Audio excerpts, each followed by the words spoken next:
In the name of the Father, and of the Son, and of the Holy Spirit. Amen. In the name of Jesus of Nazareth, through His tremendous power as God, and through His most powerful and salvific name, Isang negosyante ang mas pinili pa ang demonyo para sa paglago sa kanyang negosyo. in the name of Jesus, go depart right now, and go immediately and directly to the foot of the cross of Jesus Christ, and never return. At ayaw talaga niyang mag-renounce dahil ang kanyang mga kaibigang, mga engkanto, ay nakatulong daw sa paglago ng kanyang negosyo. Itong aktual na videong ito, mga kapatid, ay katunayan na nandito tayo sa tinatawag na espiritual na digmaan. Grabe, pinili pa niya ang demonyo. Kaya nang tinanong, handa ka bang i-renounce ang demonyo at ang mga gawa nito? At yung anting-anting mo, ayaw talaga niya, oh. Pati ka mo niya. Kung dili ka mo iwan, dili ka mo sa likuhay, na magbalik-balik yun ang iyan mo. In the name of the Father, and of the Son, and of the Holy Spirit. Amen. In the name of Jesus of Nazareth, through His tremendous power as God, and through His most powerful and salvific name, Napakalakas niya. Dinala siya dahil nagwawala at hindi nakikilala, pati na yung in kalibin the niya. name of Jesus, go depart right now, and go immediately and directly to the foot of the cross of Jesus Christ, and never return. Matapos siyang nagsuka, bumalik naman sa katinuan. Di na alam niya kung bakit nga nakapunta siya sa office, tinitingnan niya yung paligid. At bakit basang-basa siya sa holy water, di niya alam. Nagtaka siya kung bakit nakarating siya sa simbahan. Kasama ang kaniyang live-in partner. So, matagal-tagal talaga ito na process. Pinainom ko siya ng holy and exorcise oil. Mainit daw. Ibig sabihin, may nagtatago pa sa kaniyang katawan. Pero nang tinanong siya, handa mo bang i-surrender ang mga anting-anting mo? Di daw. Kaya umiyak ang kanyang misis, gusto ng kanyang live-in partner na isurrender na. Ang ganitong kaso ay nangangailangan na talaga ng solemn exorcism. Hindi ito madala sa deliverance, mga kapatid. Ayaw niyang isuko ang mga anting-anting niya. Ayaw niyang mag-renounce. So itong pangyayaring ito ay maituring sana na actual grace para sa kanyang buhay. Bakit? Kung pinili mo na ang demonyo, ay di ka basta-bastang gagalawin ito. Bakit? Dahil para sa demonyo, may time naman ako pagkatapos sa mundong ito.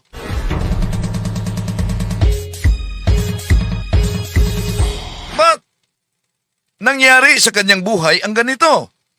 Dahil malaking posibilidad na pinahintulutan ito ng Diyos na mangyari sa kanyang buhay para matulungan siya na matingnan yung mga pintuan sa kanyang buhay na nabuksan. Live-in, hindi nagsisimba, busy sa negosyo, may mga anting-anting, open and third eye. Kaya sa mga ganitong klase, kailangan na talaga ang solemn exorcism sa exorcist na ito, na mag-handle. Dahil di basta-basta na ito, no? Kung bagay sa sakit pa, parang kanser. Pero, ayaw talaga niyang i-renounce ang kanyang anting-anting. Wala tayong magawa diyan kung ayaw niyang mag-renounce. Bakit? Tandaan natin, noong si Judas ay naposes, nasa Juan Kapitulo 13, versikulo 27, magtanong siguro kayo, bakit di pinalayas ng Panginoon ang demonyo na pumasok sa katawan ni Judas? Dahil mas pinili ni Judas ang demonyo. Ito din, kahit ramdam na ramdam niya na inaatake siya, pero mas pinili niya. Ayaw niya talaga, Ayaw niyang isurrender. Yung ibang mga anting-anting, nabasag ko na. Pero yung ibang mga anting-anting, kinuha niya. Hinalik-halikan pa niya. Hinalik-halikan pa niya. Bakit? Nakatulong daw umano yon para lumago ang kanyang negosyo. Pero, yun lakas talaga niya, Yung mga borders nila, kasama niya, dahil nagwala siya.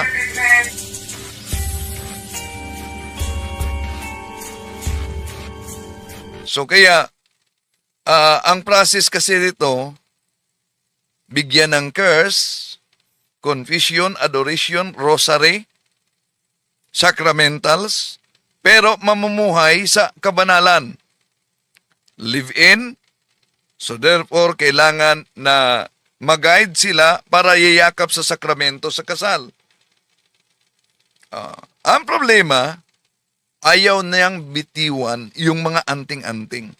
Kaya wala tayong magawa. No? Para bang ginawa nilang washing machine lang ang ministry ng simbahan sa pamamagitan sa paglapit dahil inaatake. Pero nang pagbigyan na ng mga dapat sundin na mga alituntunin sa buhay, ayaw na. Wala tayong magawa. Sariling pagpili yan. So, real talaga ang digmaang espiritual, mga kapatid. En nomine et virtute Domini nostri Jesu Christi, I rebuke, repudiate, bind and cast out all evil spirits now from us, and go immediately and directly to the foot of the cross of Jesus Christ.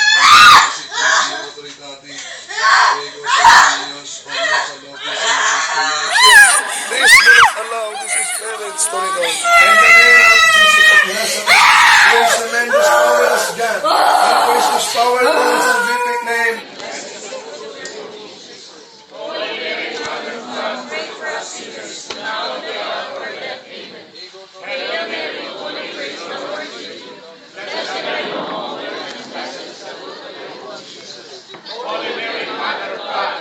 All you holy doctors, pray for us. Saint Anthony, Pray for us. Saint Benedict, Pray for us. Saint Dominic, Pray for us. Saint Francis, Pray for us. all you holy priests and Levites. Pray for us.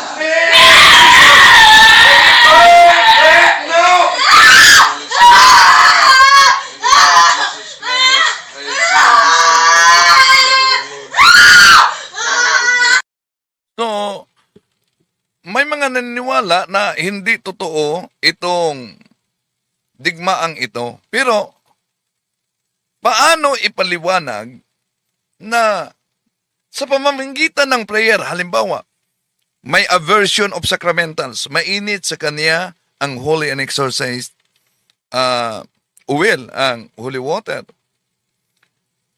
Pero sa pamamagitan ng panalangin, nagbalik normal siya. Pwede ba ang psychological sa panalangin lang magbalik normal? Balikan muna natin itong pangyayaring ito. Hindi ka mo yan. Dili ka mo iwan. Dili ka mo sa likway. Magbalik-balik, kinaniyan mo. In the name of the Father, and of the Son, and of the Holy Spirit. Amen. Malakas In the talaga name siya. of Jesus of Nazareth, Through his tremendous power as Nagwala, God, di niya kilala and through his kahit most ang powerful and kanyang scientific kalibin. name. Di niya kilala. Wala sa kanyang sarili. Mainit ang holy water, mainit ang cross, mainit. In Kinuha ko the naman yung name of busis sa pag. Jesus, go Sisigaw depart niya. right now, Mainit ang uwin. and go immediately and directly to the foot of the cross of Jesus Christ, and never return. Pagkatapos magsuka, ito na, nagbalik normal. Ito ba may turing psychological lang? Nasa pamamagitan ng dasal ng simbahan, prayer of deliverance ito, hindi ito exorcism ha. Nagbalik normal. Nagtaka siya kung bakit nandun siya at pinapaligiran siya sa mga ilang borders kasama ang kanyang kalibin. Nagtaka talaga siya. Kaya inainom ko ba siya? Hindi ibig sabihin dahil nagnormal na, mainit pa para sa kanya. Hindi ibig sabihin dahil nagnormal na, umalis na.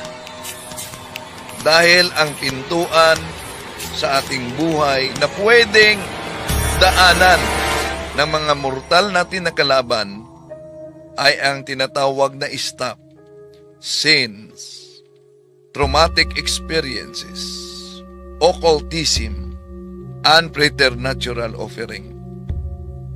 Normal na, kilala na niya ang mga taong nasa paligid. Ang kanyang live-in partner, kilala na niya. Pero ayaw talaga niya na i-renounce ang kanyang mga anting-anting. Ang kanyang mga libreto. Umiyak ang kanyang misis. Sabi ng kanyang misis, di mo na ako nakilala sa unang pagkakataon. Sinuntok mo ako. Sa matagal natin pagsasama, ngayon lang ito nangyari. Dahil di mo na ako kilala. Pero para sa kanya, nakatulong daw umano ang gabay niyang mga espiritu at ang mga anting-anting sa kanyang negosyo. Kayo, sa mga ganitong pangyayari, mas piliin ba ninyo ang mga masasamang espiritu para lang sa paglago sa negosyo? Mateo Kapitulo 4, versikulo 9. Ayon sa ating kalaban, sabi niya sa ating Panginoon, nung nangyari ang temptasyon sa ating Panginoon, I will give all this to you if you will bow down and worship me. So kaya, delikado pala na ang pagpili sa tulad sa mga ganito ay isang uri na sa pagsimba ng demonyo. Kaya mag-ingat talaga mga mahal na kapatid. At bakit marami ito? Dahil ayon kay Father Jose Francisco Sequeira, Chief Exorcist sa Archdiocese of Manila, how we Filipinos are very much into the occult, okay? Sa occultismo. When you come into the land the Lord your God is giving you, you must not learn to imitate the practices of the pagan nations. Okay? Mga pagano, mga bayan. No one shall be found among you who makes a son or daughter pass through fire, nag-aalay ng dugo sa mga Diyos-Diyosan, sa mga anito. Or who practices divination, yan yung magtatawas. Or is a soothsayer, ano ba yan? That is a manghuhula. Or is an ogre, yan yung mangkukulam. Or a sorcerer, yan yung mga mananambal. Or one who casts spells, mambabarang. Or who consults ghosts or spirits, yan yung mga espiritista. Whoever does these things is abhorrent to the Lord. And it is because of such abhorrent practices that the Lord your God is driving them out before you. But how many Catholics ay pupunta sa mga taong ganito? No? Even though Katoliko na tayo, kapag tayo sa probinsya madalas, pag nagkasakit yung isang bata, agad-agad tinatakbo sa albularyo. I remember, I had a case of 2 cases. No? Ng 3 taon lamang, nagulang, possessed na. Ay, Possessed na, 3 taong gulang. Nagtanong yung isang pare, Father, bakit na-possess ka agad yung batang-bata? Imagine mo, the child was just baptized a few years back. Kasi nung nagkasakit yung bata, agad-agad, takbo sa albularyo. Tapos gumaling, so may kumapit ang spirito, pabalik-balik. Imbes na they use prayers, the sacramentals, yung ating mga sakramento. Okay po, pabalik-balik, so na-possess. Siguro sa isang buwan, 30 times, almost every day pupunta sa albularyo siguro, mga ganyan. Okay? That's why we have to be very careful that we keep away from occult practitioners. Kasi kapag babalik-balik ka dyan, unti-unti bubukas yung third eye mo. Later on, makakita ka ng mga spirito. And later on, yung mga mangkukulam, sasabihin niya, Oy, may power ka, pwede kang sumama sa amin. Because yung mga mangkukulam at those who are into witchcraft or sorcery can detect sinong mga tao na may nakakapit na spirito. Okay? That's why be very careful, okay?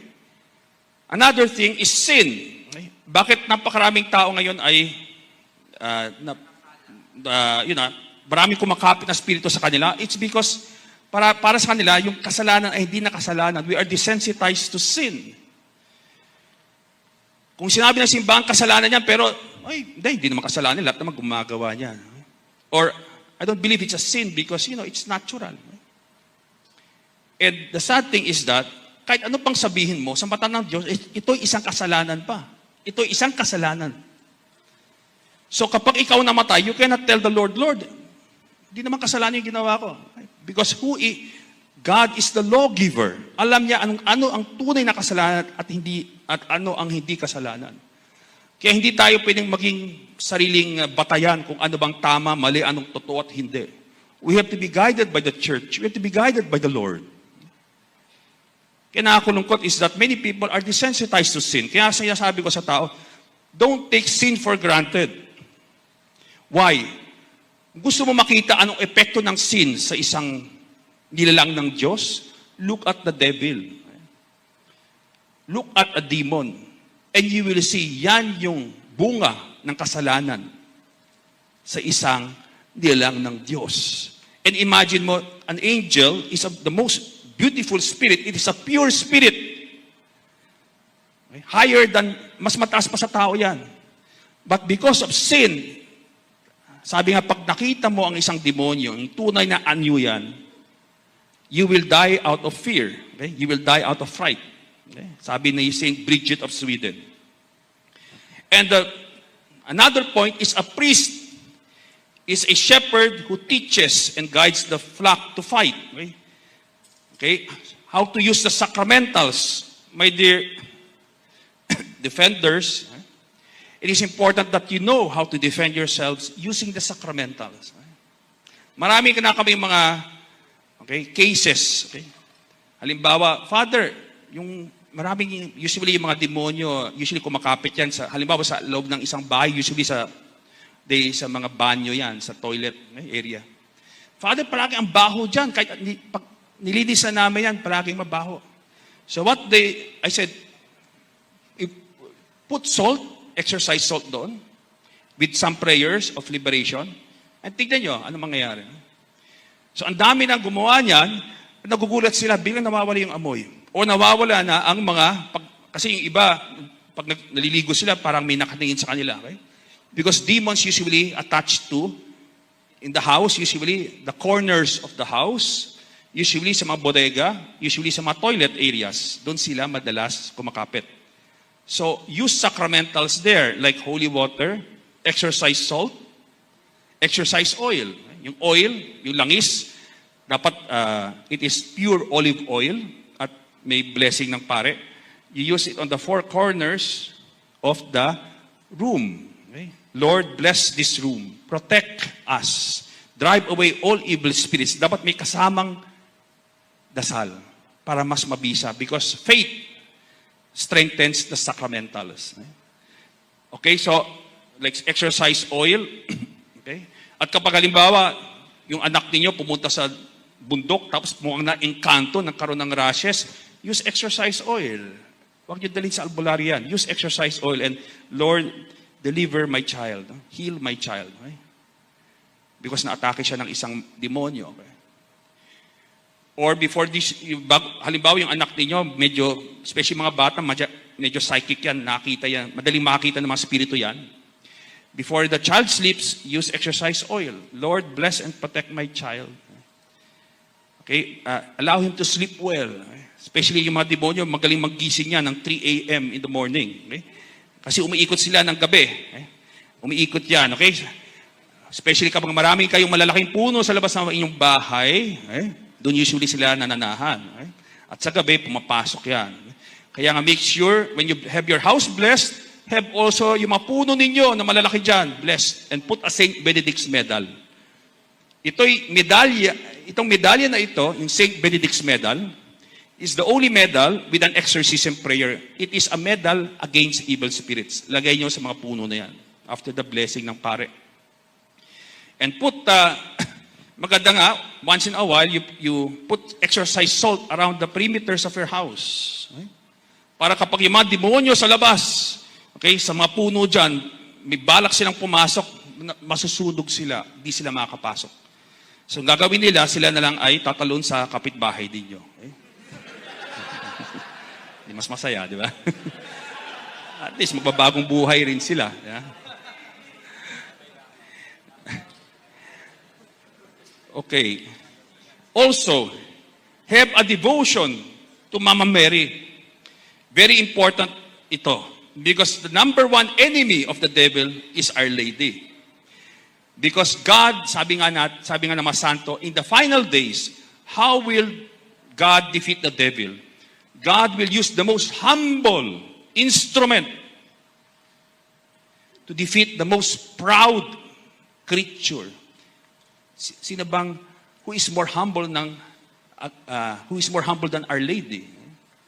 At sino mas mayabang pa sa demonyo, di ba? Kay Satanas, he's the most proud creature. So God will use Mama Mary to step on the head of Satan. That's why be very close to Mama Mary. Always call. Minsan kapag halimbawa, parang ayaw umalis yung demonyo during an exorcism session, parang ayaw umalis. We just go in one corner, we pray to Mama Mary with humility. Biglang later on, pagtingin namin sa possess, liberated na. Okay? We just make a humble prayer to Our Lady. So Mama Mary, have a devotion to her because ang ating mahal na ina, nirespeto rin niya ang ating kalayaan. Kapag wala tayong devotion sa kanya, limitado ang kanyang pwedeng gawin sa ating buhay. We have to give her permission. Also, the angels, especially Saint Michael, di ba? He is the angel who defeated Lucifer. Okay? Sabi ni Lucifer, I will be like God. Sabi ni San Miguel, ang pangalan niya, ibig sabihin, who is like God? Sabi niya, who is like God? And he was the one who defeated Satan, who was Lucifer. Lucifer dati ang pangalan ni Satanas, no? Light bearer. At tinapon siya sa lupa, sa impyerno.